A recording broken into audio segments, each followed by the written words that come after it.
오늘 우리에게 주시는 하나님의 말씀은 시편 119편 17절로부터 20절 말씀입니다. 구약성경 891페이지 시편 119편 17절로부터 20절 말씀입니다.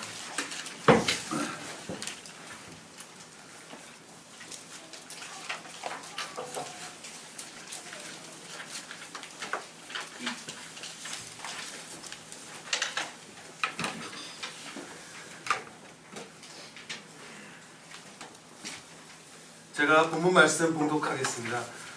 주의 종을 후대하여 살게 하소서. 그리하시면 주의 말씀을 지키리이다. 내 눈을 열어서 주의 율법에서 놀라운 것을 보게 하소서. 나는 땅에서 나그네가 되었사오니 주의 계명들을 내게 숨기지 마소서. 주의 규례들을 항상 사모함으로 내 마음이 상하나이다. 아멘. 본문 말씀 천성을 향한 나그네 라는 제목으로 하나님 말씀 선포하겠습니다. 다윗은요, 이 3부의 시작인 17절 말씀을 아주 그야말로 수정처럼 맑은 정직한 고백으로 시작하고 있습니다. 주의 종을 후대하여 살게 하소서. 그리하시면 주의 말씀을 지키리이다. 이렇게까지 정직하게 고백하는 성도는 정말 드물어요. 저도 사실은 오늘날까지 비슷한 기도는 드려봤지만 이렇게까지는 기도를 안 드렸던 게 아닌가 생각할 만큼 굉장히 정직한 기도를 드리고 있습니다. 왜냐하면 지금 다윗은 후대하여 잘 살게 하소서라고 기도드리고 있지 않아요.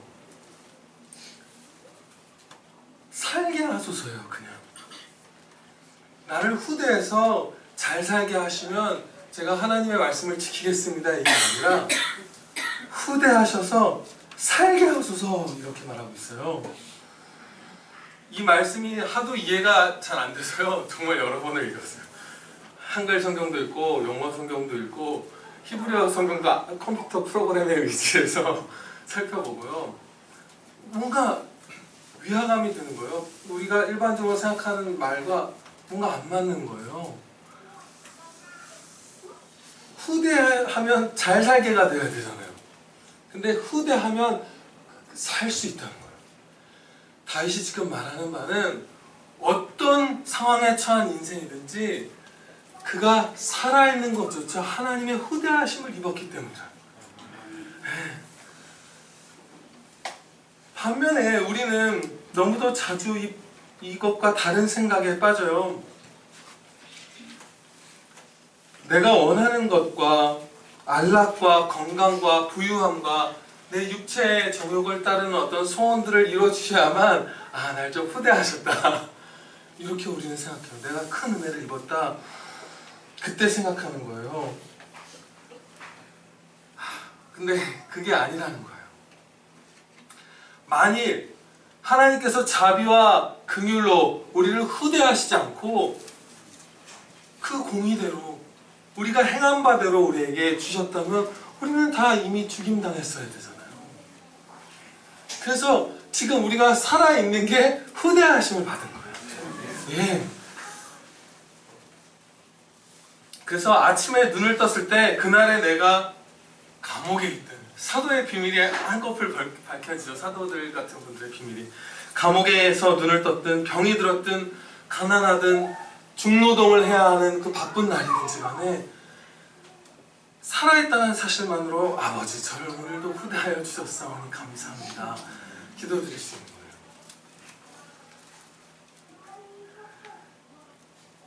거예요. 이 말씀에 기록된 성도를 향한 하나님의 후대하심의 특징을 좀 살펴보겠습니다. 이 하나님의 후대하심은요, 어떤 선하고 부유한 어떤 재벌 같은 분이 비서에게 명해서 몇몇 어려운 사람들을 좀 도와주세요 라고 이렇게 명하는 그런, 어떻게 보면 쉬운 그런 편안한 일이 아니에요. 하나님께서 우리를 후대하심은 하나님께 불순종하면서 하나님을 죽이고자 하는 마음으로 덤벼드는 원수인 우리들을 대신해서 독생자 그리스도의 십자가에 내어주시고 그리스도께서는 자발적 순종으로 우리 대신 하나님의 그 죄인을 향한 모든 진노를 뒤집어 쓰시는 그 진짜 사망을 우리 대신 당하신 거잖아요.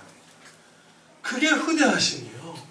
우리를 향하신 그 우리를 향하여 주시는 하나님의 후대하심의 크기를 생각하고 그 사랑과 은혜를 깨달으면 우리가 오직 주 예수 그리스도를 사랑할 수밖에 없어요. 아멘. 그래서 이런 찬양을 우리의 선배님께서 쓰셨습니다. 내 구주 예수를 더욱 사랑, 엎드려 비는 말 들으소서. 내 진정 소원이 내 구주 예수를 더욱 사랑, 더욱 사랑. 이 찬양시를 쓰신 엘리자베스 프렌티스라는 자매님은요 19세기에 경건한 성도였대요. 목사님의 딸이었고요, 목사님의 사모님이었는데 그 목사님도 아주 훌륭한 분이더라고요. 얘기한 내용을 보니까 아내를 신앙으로 건면하는 내용이 남아있는데 굉장히 훌륭한 목사님의 사모님이었고요. 또 이 사모님은 본인이 찬양시 시인으로서 그 당시 20만 권이 넘게 책을 팔았대요. 그러니까 엄청난 거예요. 1800년대에. 그러니까 아주 탁월한 찬양시를 열심히 쓰는 시인이자 두 아이의 엄마이자 목사의 딸이자 경건한 목사 아내였던 거예요. 그런데 이 찬양을 쓰기 직전에 하나님을 향한 원망에 사로잡혀 있었다고 고백을 해요. 내 구주 예수를 더욱 사랑, 이 찬양을 드리기 전에 아주 원망이 많았대요. 왜냐하면 결혼한 지 11년 차가 되었을 때 그 당시 미국 동부에서 크게 퍼졌던 전염병 때문에 두 아이를 한꺼번에 잃은 거예요. 그래서 이 사모님이 생각하기를 내가 목사의 딸이고 이렇게 수많은 찬양시를 지어서 하나님께 찬양 드리는 사람인데 어떻게 나한테 이런 비참한 일을 겪게 하실 수 있는가, 그 원망에 사로잡혔던 거예요. 그런데 주님께서는 그 원망하는 딸을 내버려 두시지 않고 은혜를 베푸셨어요. 어떤 은혜를 베푸셨냐면 그 슬픔과 원망 가운데에서 우리를 향하여 그리스도의 십자가로 후대하여 주셨다는 사실을 보게 하신 거예요. 그래서 내가 지금 하나님께 원망할 수 있고 나를 가혹하게 대하시는 것이 아니라 나는 한순간도 빠짐없이 성도인 나는 하나님이 자신의 죽으심으로 나를 후대하셨구나, 그 후대하심을 받고 살아가고 있구나, 이 사실을 깨닫는 거예요. 그리고 그 두 아이도 하나님께서 비참하게 가혹하게 죽이신 게 아니라 나보다 먼저 그리스도께서 그 아이들을 대신하여 죽으셔서 이 아이들은 안 죽고 천국에서 하나님 옆에서 살고 계신 은혜를 입은 거구나, 이걸 깨달은 거예요. 그러면 받은 건 후대함밖에 없잖아요. 그래서 이 찬양을 쓴 거예요. 아이 둘을 잃었을 때 내 소원이 엎드려 비는 말 들으소서, 무릎을 꿇고 비는 말 들으소서, 내 진정 소원이 내 구주 예수를 더욱 사랑, 더욱 사랑, 이 찬양을 드립니다.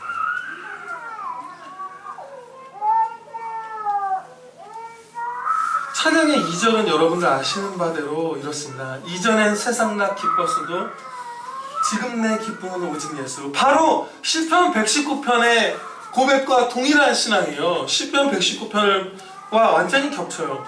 주님은 나를 언제나 후하게 대해주셨습니다. 오늘도 나를 후대하사 생명을 주시옵소서. 그리하시면 그 생명으로 세상이 아닌 예수님만을 따르기를 소원합니다. 이전에 세상 나기 기뻤어도 이제 내 기쁨은 오직 예수. 나를 후대하여 주셨사오니 이제 오늘 내 생명을 갖고 오직 예수님만 따르겠습니다. 세상 낙을 쫓지 않겠습니다. 이분이 고백한 거예요.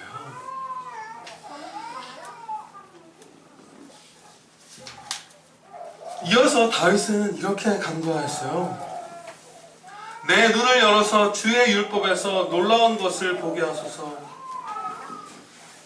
앞절에서 우리가 본 바대로 다윗은 하나님께서 나를 살게 하시면 하나님의 말씀만 따라서 살겠다고 다짐했어요. 하나님의 말씀만을 순종할 소원이 있었던 것입니다. 그런데 지금 다윗은 자신의 능력으로는 하나님께서 은혜를 주시지 않으면 말씀에 순종하기는커녕 순종할 그 말씀을 깨닫지도 못한다고 고백하는 거예요.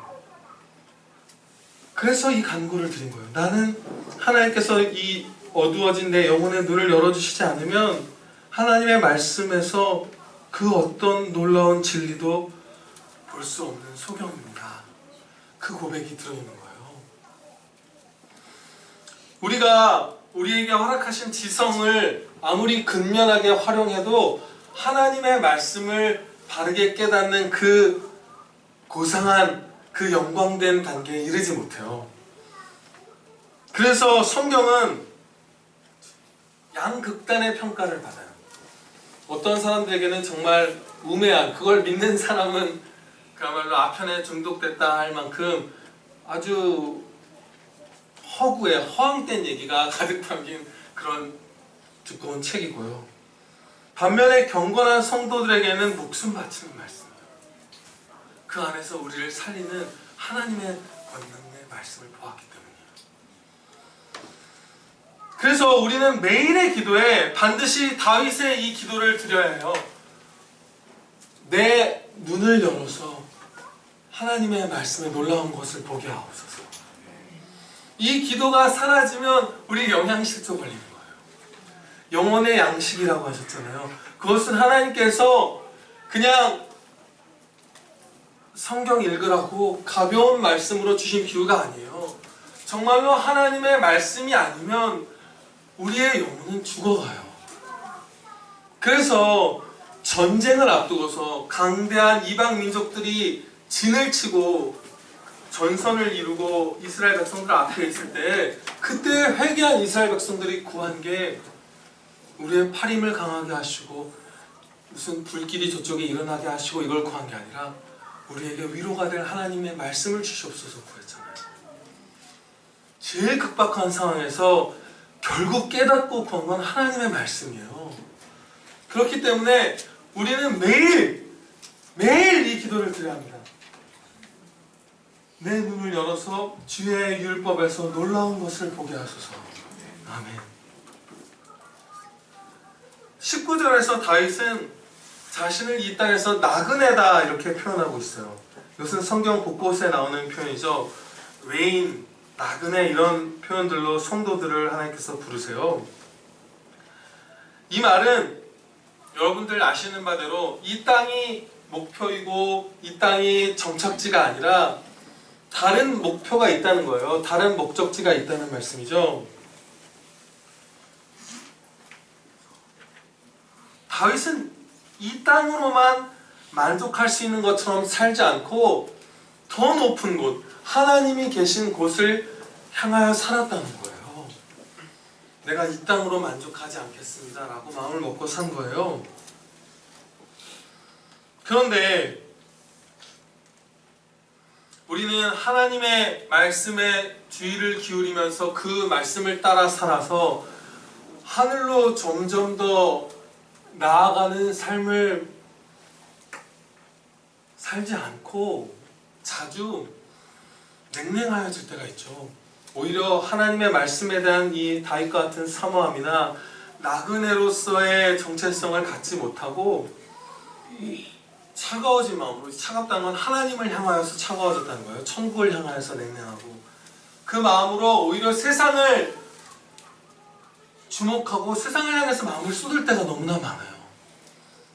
그런데 우리가 그 비참하고 큰 죄악에 빠지는 주된 이유는 마치 우리가 죽지 않을 것처럼 여기기 때문이에요. 이상한 거예요. 죽음을 불필요하게 두려워하는 게 우리 존재잖아요. 성도가 되었으면 사실 죽음을 안 두려워해야 되는데 스치듯 잠깐 두려워할 수 있죠. 연약하니 본성적으로 잠시 잠깐 두려워할 수 있지만 죽음이 우리에게 절망이고 우리의 영혼을 뒤흔드는 슬픔이어서는 안 되는데 우린 대부분 그렇잖아요. 그런데 그 두렵고 그 슬프고 그 어찌할 바 없는 거대한 그야말로 하늘보다 더 높은 그 벽을 없는 듯이 또 사는 게 우리예요. 안 죽을 것처럼.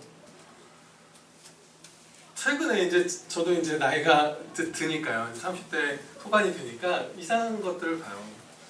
제가 표현적으로 그러네요. 제가 어렸다고 생각해요. 뭐 청년의 때나 그런 때에 되게 미인으로서 그 인기가 많았던 여자 연예인분들 있잖아요. 가수분들이나 배우분들.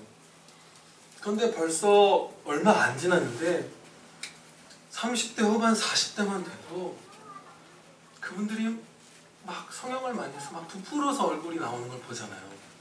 아, 저 배우가 막 어떻게 저렇게 돼서 나타났지? 막 허망한 거예요.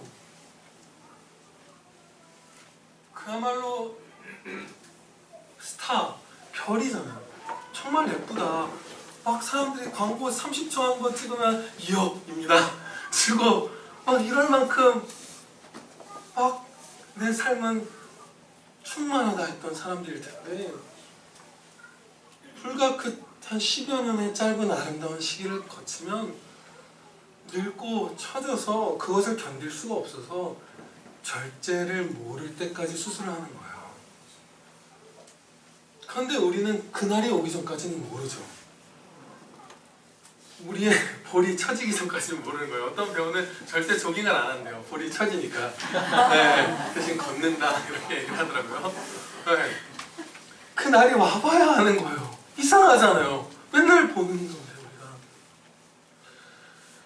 다 사라져요. 우리가 먼저 죽어서 이 세상이 우리를 대해서 사라지든 아니면 실제로 이 세상이 우리보다 먼저 종말을 맞든 다 사라질 것들이에요. 가치를 줄 필요가 없는 것들이에요. 한 점도 남지 않아요. 우리가 모은 재물도 사라질 것이고요. 정말 다 사라질 거예요. 우리가 20, 30년 동안 모아서 샀던 집에 우리가 모르는 사람이 다음 세기면 살고 있을 거예요. 다음 세기도 아니죠. 금방 사라지는 거예요. 외모도 지금 말씀드린 바대로 금방 늙고 주름지다가 흙으로 돌아가잖아요. 우리가 도달했던 이 땅의 지위도 사라져 흔적이 없을 것이고요. 우리가 익힌 기술과 지식도 사라질 거예요. 이 기술과 지식을 하나님의 영광을 위하여 사용했다면 그건 남아요. 그것 빼고는 다 사라져요. 지금 여기서 익힌 거 처음 가면 아무 소용이 없어요.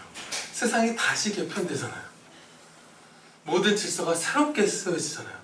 남지 않아요. 이 땅에서 우리의 기술도 지식도. 업적도 사라지고요. 육적인 관계는 다 사라져요. 우리가 성도들끼리 나눴던 관계 중에서도 하나님 주 예수 그리스도 안에서 거룩하게 나눴던 아름다운 날들은 다 남을 거예요. 아마 잊어버렸던 것도, 이 땅에서 우리가 잊었던 것도 25년 전 첫 수련회도 기억나게 해주실 거예요. 아마. 그런데 우리가 이 땅 가운데에서 정욕으로 그냥 만나고 즐기고, 아, 오늘 내가 머리를 새로 했으니 내 예쁜 모습을 좀 거리에 나가서, 가로수길에 나가서 친구들과 내 길에 다니는 사람들에게 보여줘야 되겠다. 그런 만남들은 흔적도 없이 사라져요. 헛되게 되는 거예요. 세상의 존경도 사라져요. 직업도 사라져요. 지금의 이 땅도 하늘도 다 사라져요. 아무것도 안 남아요. 심지어 아직 사라지기 전에도 이 땅의 것들은 우리에게 참된 만족과 행복을 못 주잖아요. 그럼 우리가 어떻게 살아야 하는가? 우리를 행복하게 해주시길 원하잖아요. 독생자를 십자가에 내어주셨으니 그 독생자와 함께 우리에게 무엇을 주시지 아니하겠는가? 사도가 고백하잖아요. 그러면 하나님께서 우리에게 막 좋은 걸 주시려고 해요. 행복하게 해주시려고 해요. 제가 성경 말씀 5구절, 여러 구절을 봉독해 드리겠습니다. 마태복음 5장 11절 12절 말씀에 나로 말미암아 너희를 욕하고 박해하고 거짓으로 너희를 거슬러 모든 악한 말을 할 때에는 너희에게 복이 있나니 기뻐하고 즐거워하라. 하늘에서 너희의 상이 크니라. 아멘. 누가복음 14장 14절 말씀입니다. 잔치를 베풀거든 차라리 가난한 자들과 몸 불편한 자들과 저는 자들과 맹인들을 청하라. 그리하면 그들이 갚을 것이 없으므로 너에게 복이 되리니 이는 의인들의 부활 시에 네가 갚음을 받겠습니다.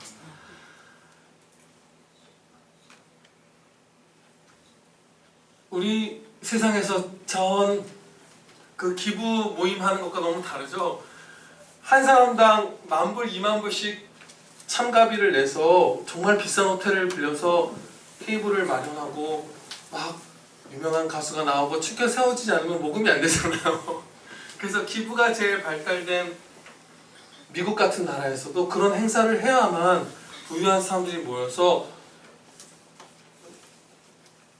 어떤 사람들은 우쭐대면서 그 가난한 사람들을 돕는 거예요. 자신들끼리, 부유한 사람들끼리 잔치를 하면서.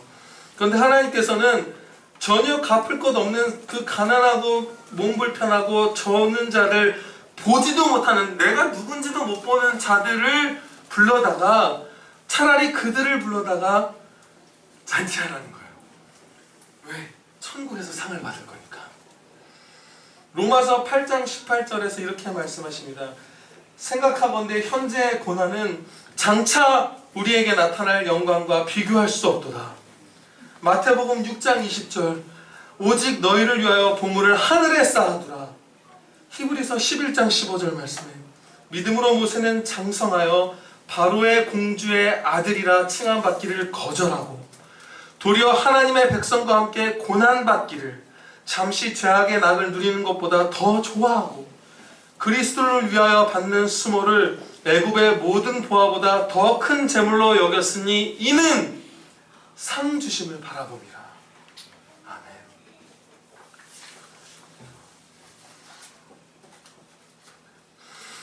이 말씀들에서 두 가지 사실에 주목해 보고자 합니다. 첫째는 우리에게 제일 좋은 것으로 주시기를 원하시는 하나님께서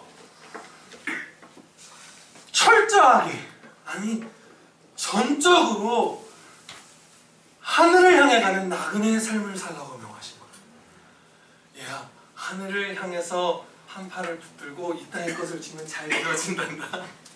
절대 그렇게 말씀하시지 않았어요. 네 삶 전체를 하늘에 쏟아라 하신 거예요. 두 번째 말씀은 모세를 볼 때 우리가 깨닫는다. 장차 우리에게 주실 하늘의 영원한 영광과 그 상은 이 땅에서 모든 부귀영화를 잠시 누리는 것보다 더 유익해요. 우리에게 더 행복한 거예요. 비교도 안 되는 거예요. 하나님께서 우리를 사랑하신 하나님께서 명하시니 우리는 천국만을 향한 나그네로 살아야 되고요. 그것이 우리에게 유익하니 기쁨으로 그렇게 살아야죠. 그런데 우리가 이렇게 천성을 향한 나그네로 살고 있는지 점검해 볼 수 있는 말씀이 있어요. 두 구절을 제가 봉독하겠습니다. 고린도전서 15장 32절에서 말씀하시기를, 고린도전서 15장 32절에서 말씀하시기를, 이제 사도 바울이 말한 거예요.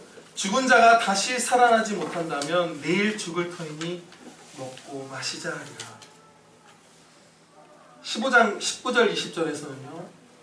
만일 우리가 그리스도 안에서 바라는 것이 다만 이 세상의 삶뿐이면 모든 사람 가운데 우리가 더욱 불쌍한 자이리라.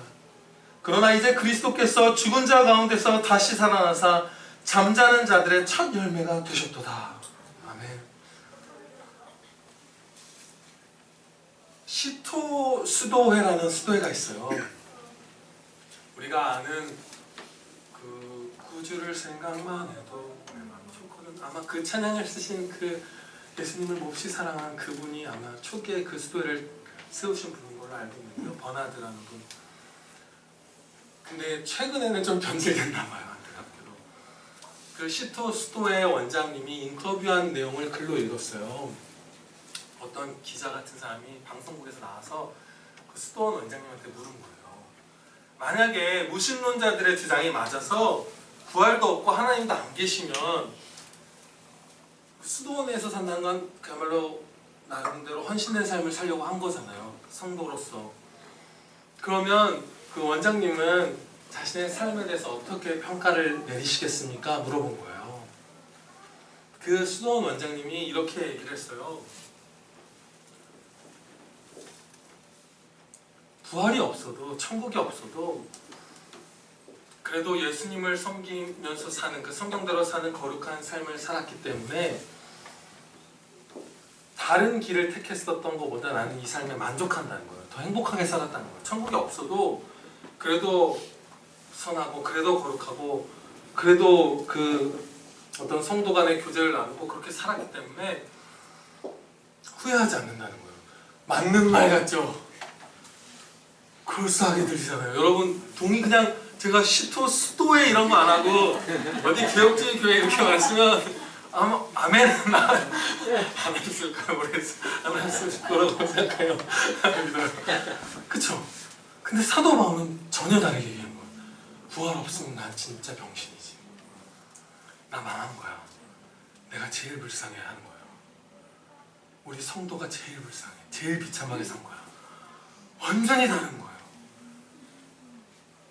그런데 사실은 우리 대부분의, 오늘날 교회에 속한 대부분의 지체들의 삶이 그 수도원 원장님과 비슷해요.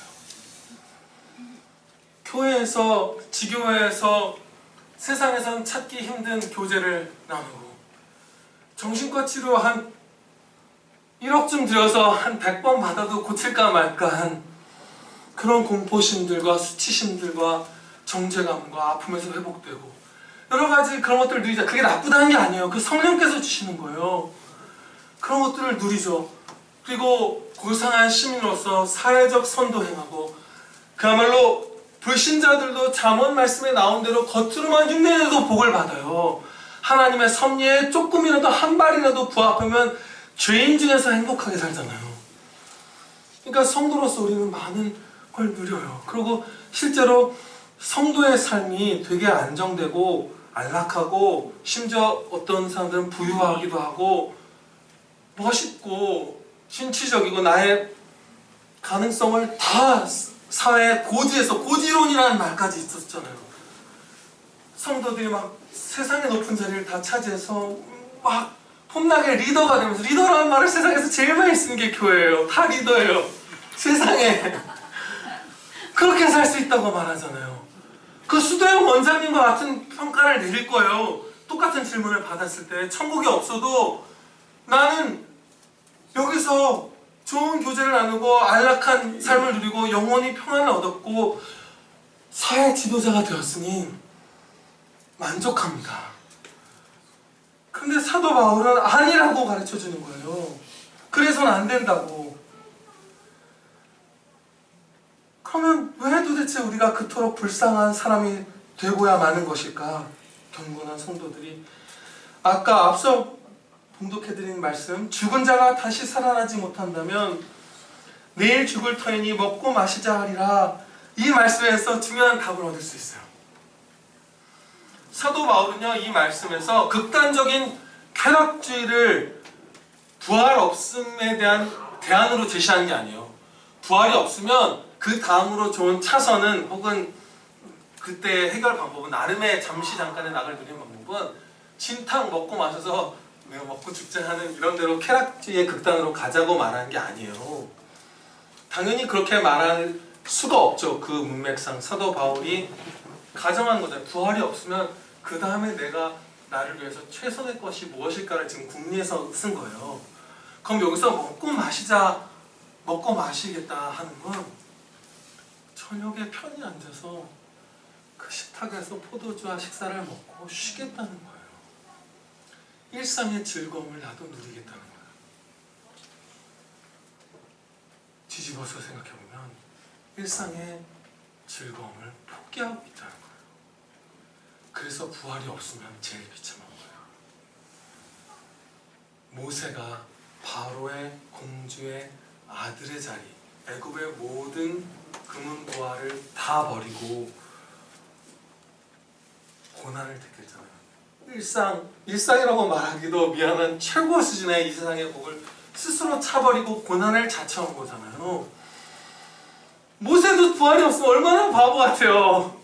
애국에서 왕자가 될걸. 제수종은 왕도 됐겠죠. 예. 근데 그걸 버리고 광야에서 살다가 광야에서 돌아가셨어요. 부활이 없으면 세상에서 제일 어리석고 불쌍한 사람 중에 하나가 모세예요. 왜? 먹고 마시는 것이 없을 만큼 식탁에 평안히 둘러앉아 포도주를 마시고 가꾸운 빵을 아내와 먹고, 결혼도 안 하셨네요. 사도 바울은 친구들과 먹고 하는 그런 시간도 희박할 만큼 헌신적인 삶을 사셨던 거예요. 그러면 이 말씀으로 점검할 때 부활이 없으면 나는 불행하지. 그 답이 나와요. 근데 우리 대부분은 그렇게 못 살고 있잖아요.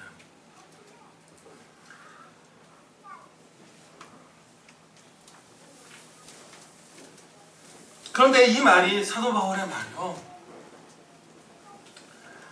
물론 모든 일상의 즐거움을 버려야 한다는 것은 결코 아니에요. 그건 왜곡된 보행주의죠. 금욕주의고요. 예수님이나 사도 바울도 때에 따라서 사랑하는 사람들과 잔치하셨어요. 그쵸? 먹고 쉬시기도 하시고 하셨어요. 그걸 다 금지하는 건 아니에요. 그러나 천성을 향하는 나그네는 일상의 즐거움을 상당히 포기하고 비일상적인 고난을 주로 자처해야 한다는 거예요. 그게 나그네의 삶이고, 그렇기 때문에 부활이 없다면, 그런 삶을 사는 이유가 부활 소망 때문이잖아요. 천국에서의 상을 바라면서 가는 거잖아요. 불 가운데서 겨우 구원받은 자처럼 되지 않고 하늘에서 영광의 상을 받으며 착하고 충성된 종이라 칭찬받는 그 영원한 칭찬을 받기 원함이잖아요. 그래서 부활이 없으면 모세와 같은 성도, 일상적 즐거움을 포기하고 고난을 자처한 성도들은, 그리스도의 영광을 위해서 헌신하는 사람들은 제일 불쌍한 사람이 돼요. 그러면 이 나그네로서 성도가 겪어야 하는 비일상적인 고난이란 어떤 것들일까요? 하나님과 이웃을 향한 사랑을 힘써 실천하느라 겪는 영혼과 육신의 고난들이 있고요. 복음을 전파하느라 겪는 고난, 죄와 타협하지 않기 때문에 이웃들에게 받는 핍박, 형제들과 이웃들에게 좋은 것을 주기 위해서 꼬막이었나요? 꼬막 비빔밥을 주기 위해서 밤을 새우는 노력. 원래는 이 꼬막 비빔밥에 안 써 있었는데 지금 이렇게 체크해서 넣은 거예요. 감사합니다. 나 자신이 아닌 남을 위해서 애끓는 마음으로 지새어 눈물을 흘리며 기도했던 시간들, 타인의 아픔을 같이 아파한 거죠. 이런 것들, 그 비일상적인 고난들, 이런 것들 우리가 하고 있잖아요. 감사하게도. 그런 것들이 충만하여져서 우리가 살 때에 천성을 향한 나그네라고 할 수 있는 거예요. 들으신 바대로, 우리가 아는 바대로 매맞고 옥에 갇히는 것만이, 순교하는 것만이 그 성도의 나그네의 고난이 아니에요. 제가 일상에서 좀 더 와닿게 한 가지 이해가 이제 생각난 게 있어요. 제 아내가 어느 학교에서 유아음악 교육 자격증 공부를 했던 시기가 있어요. 근데 그 교수님이 이제 대학원에서 석사 과정을 밟는, 제 아내는 그 석사 과정을 밟은 건 아니었고요. 석사 과정을 밟는, 그 유아음악으로 석사 과정을 밟는 제자들한테 자신이 쓸 주교제를 번역하기 위해서 번역비를 한 사람당 250만 원인가 내라고 했어요. 등록금 이후에. 그 교수님이 미국에서 직접 공부하셨고 그 책으로 아마 읽어보신 책도 있고 아닌 책도 있겠죠. 새로 나온 신간도 있으니까. 아무튼 미국 유학파잖아요. 그리고 자기가 대대로 쓸 교재잖아요. 그러면 본인이 번역하시거나 그 여러 센터장 이런 거 하면서 돈 엄청 버셨거든요. 막 그 벤츠 타고 다니시고 이런 분이었거든요. 그러면 자기가 내거나 근데 한 사람당 너희가 한 200~300만 원씩 내서 그 번역을 완료하라고 했는데 그걸 어떻게 학생들이 마다하잖아요. 좀 부당하니까요. 과하니까. 그게 막 극악하다라고까지 말할 수 없죠. 좀 부당하죠. 나쁘잖아요. 그러니까 조건을 내걸었어요. 정말 너희가 그걸 번역을 안 해오면 그걸 졸업 논문으로 쳐줄 것이고 안 해오면 졸업 논문을 빡빡겠다는 거예요. 서울 시내에 있는 대학이요. 유명한 대학이요. 그렇게 해서 그 번역 활동을 했는데 제가 합신의 한 교수님의 얘기를 언뜻 해드린 적이 있어요. 그런데 그 한 교수님은 학생들에게 쓸 다음 학기에 쓸 책 주교재도 아니고 여러 권 중에 한 권을 이 친구들에게 읽게 해주셨는데 한 7~8권밖에 안 돼요. THM이라는 과정이거든요. 번역이 안 돼 있어요. 그래서 방학 때 독서실에 문 여는 10시에 나가서 1시에 퇴근하셨대요. 계속 그거. 근데 부활이 없으면 그 교수님은 교수님 죄송합니다. 병신이에요. 그건 정말 불쌍한 사람이에요. 진짜 어리석은 사람이에요. 근데 그렇게 그 교수님처럼 살면 천성을 향한 나그네예요. 우리가 그 헌신이 있어야 해요. 저도 없어요. 거의 정말 어찌 살았는지 모를 만큼 없어요. 그런데 아까 봉독해드린 말씀에서 보셨죠? 예수님께서 그 비일상적인 우리의 자발적 고난을 얘기하시면서 기뻐하고 즐거워하라 너에게 복이 있다. 하늘에서 너희의 상이 크다. 이 땅에서도 더 기뻐할 수 있는 길이라고 한 거예요. 너희가 꼭 참았다가 천국에서 기뻐하라 이 말씀 아니었어요. 여기서부터 그 천국을 기뻐하라. 그리고 모세가 그 그리스도를 위하여 받는 수모를 애굽의 모든 보화보다 더 큰 제물로 여기며 좋아했다고 말하는데 이 좋아한 게 천국 가기 전이에요. 여기서 좋아한 거예요. 그렇다면 나는 휴가니까 이제 하루에 14시간만 일해야지 이렇게 맘먹고 사는 그 교수님 같은 삶이 더 행복하다는 거예요. 이상하죠? 마치 절벽에다 우리를 세워놓으시고 발을 디뎌서 훅 떨어지면 그러면 더 행복하게 해주시겠다는 말씀인 것 같아요. 부패한 우리의 인간 본성상으로는 행복을 역행하는 것과 같은 것을 행복의 길로 제시하는 거예요. 불행한 길이잖아요. 미친 짓이잖아요. 근데 그렇게 하면 현세와 내세에서 더 행복할 거라고 말씀하시는 거예요. 그래서 하나님께서는 그 비유를 드셨나 봐요. 하나님 자신이라기보다 우리를 구원하실 때 독수리 날개로 업어서 구원하셨다고 하잖아요. 자연을 지으신 하나님께서는 그 비유를 쓰신 거예요. 독수리가 자신의 자녀를 하늘에서 던지잖아요. 얘가 죽겠거든요. 나는 불행의 길로 나락으로 지옥으로 가는구나 지금 아비의 손에 의해서. 그런데 그때 팔에 힘이 생기고 땅에 떨어지기 전에 등으로 받으시는 거예요. 동물, 짐승 독수리는 때로 실패해서 자녀가 죽어요. 근데 하나님께서는 반드시 실패 없이 우리를 받아내세요. 네. 그래서 우리가 이 역설적인 모순 같은 이 길을, 행복을 역행하는 길을 내디디면 행복해집니다. 네. 사도 바울은요, 성도의 그 비일상적인 고난, 자발적 고난에 대해서 이렇게 말했어요.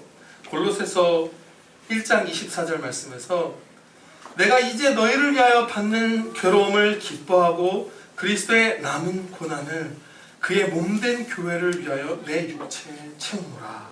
아멘. 그리스도의 남은 고난을 내 육체에 채우노라. 이렇게 말을 했는데요. 이 말씀의 뜻은 그리스도의 그 십자가 고난이 구원을 불완전하게 이루어서 나도 내 십자가의 고난을 당해야만 그리스도의 그 십자가 구원이 완성된다는 뜻이 아니에요. 당연히 아닌 건 너무 아시죠? 이것은 우리가 그리스도께서 십자가에 우리를 위해서 달리신 그 고난의 그 끝자락을 닮은 그 고난, 하나님 사랑, 이웃 사랑을 위한 그 자발적 고난, 또 하나님께서 자발적 고난이라는 게 무조건 내가 막 사지로 뛰어드는 건 아니에요. 때로 사지를 허락하시면 그걸 반마음으로 받는 것도 자발적 고난이에요. 그런 자발적 고난을 통해서 그리스도의 완전한 그 고난의 구원을 선포하는 거예요. 그게 남은 고난을 내 육체에 채운다는 것을 의미해요. 불완전한 십자가 사역을 완성케 하는 게 아니라 완전한 십자가 사역을 내 고난으로 증거하게 해주신 거예요. 네. 그런데 이게 얼마나 놀라운 것이냐면요. 제가 이게 이렇게 우연히 맞아떨어지네요. 섭리 가운데에서 우연이 아니죠. 섭리로 맞아떨어지네요. 제가 지금부터 우리가 고난의 삶을 살면서 이건 증인으로 사는 거죠. 우리가 직접 그리스도의 닮은 그 삶을 살면서 고난을 자처하면서 사랑으로 증인으로 산다는 거잖아요. 그게 얼마나 파워풀한지 아까 그 독서실에서 살았던 교수님의 그 설명으로 여러분들과 나눌게요. 그런 것도 깨달아요. 그렇게 충성하면. 뭐냐면요. 증인이 얼마나 파워풀한지를 우리가 알도록 이제 하나님께서 해주셨죠. 뭐냐면요. 법정에서는요. 법정 용어잖아요. 증인, 증거 이런 것들은. 법정에서 서 있는 사람들은 다 엄청난 사람들이에요. 변호사, 판사, 검사 이분들이 이제 거기에 핵심이잖아요. 정말 공부 많이 하시고 자격증을 갖추시는 정말 극소수의 사람이에요. 그런데 아무것도 못 배운 증인의 증언 한마디에 그분들이 끌려다니는 거예요. 법정은 그분들에 의해서 좌우되는 게 아니라 정직한 증인의 증언에 의해서 그 재판이 판가름 나는 거예요. 그러면 증인이라는 것은 진짜 강한 거예요. 법정 용어를 쓰셨으면 거기서 제일 강한 게 증인이에요. 내가 그리스도의 고난을 자발적 고난으로 단마음으로 내 육체에 채우면서 하나님 사랑, 이웃 사랑을 실천하면 세상에 어느 학식을 가진 그 학자들이 무슨 진화론이다, 무슨 성경을 해체한다 해서 그것을 거부하는 말을 자신의 온 지성과 성실을 쏟아서 내뿜어도 사랑으로 나를 위해서 대신 고난받는 저 예수님 믿는 사람의 그 증언 한마디가 무력화시켜요. 루마니아였던 걸로 기억해요. 1980년대. 거기서 그리스도인들을 탄압하는데 한 일종의 비밀경찰 같은 거죠. 기독교인들을 탄압했던 그분의 고백을 읽었어요. 교인들이 모여서 기도해야 하는 장소를 급습한 거예요. 서너 명의 경찰들이. 두세 명이었던 것 같아요. 그런데 거기에 어떤 소녀가 있는 거예요. 그래서 그 소녀를 자기 그 동료와 옷을 벗기고 살점이 떨어져 나갈 때까지 때렸대요. 그 주먹으로 때렸는데 살점이 떨어져 나갔대요. 만신창이가 될 때까지 때린 거예요. 그러고 나서 얼마 후에 다시 교회를 급습했는데 그 소녀가 또 있더래요. 기도하려고 나온 거예요. 또 괴롭혔어요. 근데 세 번째 기회에 나갔는데 또 있더래요. 그렇게 발가벗겨져서 살점이 떨어져 나갈 만큼 소녀가 두드려 맞았는데 기도에 다니엘 같은 여인인가 봐요. 기도하려고 나오는 거예요. 그런데 그때 어떤 일이 벌어졌냐면 이 사람뿐만 아니라 이 사람은 A면 B가 그 여인을 때리려고 하는데 자기 동료 중에 제일 난폭한 경찰이 그 B를 막더래요. 이 여인에게는 우리에게 없는 뭔가. 주님이 함께 하시는 거잖아요. 그래서 이 자신의 고백을 쓴 사람이 예수님을 믿었어요. 그래서 그 여인에게 이제는 보지 못하겠지만 그 감사의 편지를 보내는 걸 읽었어요. 증인의 삶은 나그네의 삶이 곧 증인의 삶이에요. 그것은 세상의 모든 거짓을 다 무력화시키고요. 우리가 하나님의 영광을 위하여 모르겠어요. 주님, 가장 하나님께 영광 돌리고 가장 하나님을 즐거워하며 우리가 가장 행복하며 가장 이웃들에게 유익이 될 수 있는 그런 길이에요. 최고의 길이에요. 기도드리시겠습니다. 하나님 아버지, 마땅히 빌 바를 알게 하여 주시옵소서. 아버지 하나님, 저희는 이 땅에서 나그네와 같이 살지 않았사옵나이다. 나그네와 같이 사는 성도는 눈을 크게 뜨고 찾아보아야 겨우 몇 명이 보일 만큼 한국교회, 이 우리나라의 교회가 세속화되고 부패한 것을 주여 고백하옵나이다. 지금 부활이 없다는 소식을 들어도 우리는 세상에서 제일 불행한 사람들이 아님을 고백하옵나이다. 너무 하나님께서 말씀하신 것과 저희의 삶이 달라서 이 말씀을 깨닫기가 힘들 만큼, 알 수 없는 저항을 느낄 만큼 우리가 멀리 이 말씀에서 벗어나 있는 것을 주여 용서하여 주시옵소서. 사라져 없어져 버릴 것들, 헛된 것들에 우리의 생명을 쏟지 않게 하여 주시옵소서. 지금 우리가 이 미천한 일에 충성하면 하나님께서 영원한 영광의 상을 주실 터인데 우리는 잠시 있다 사라질 세상의 육체적 쾌락을 영원한 것보다 더 좋아하는 머저리들이옵나이다.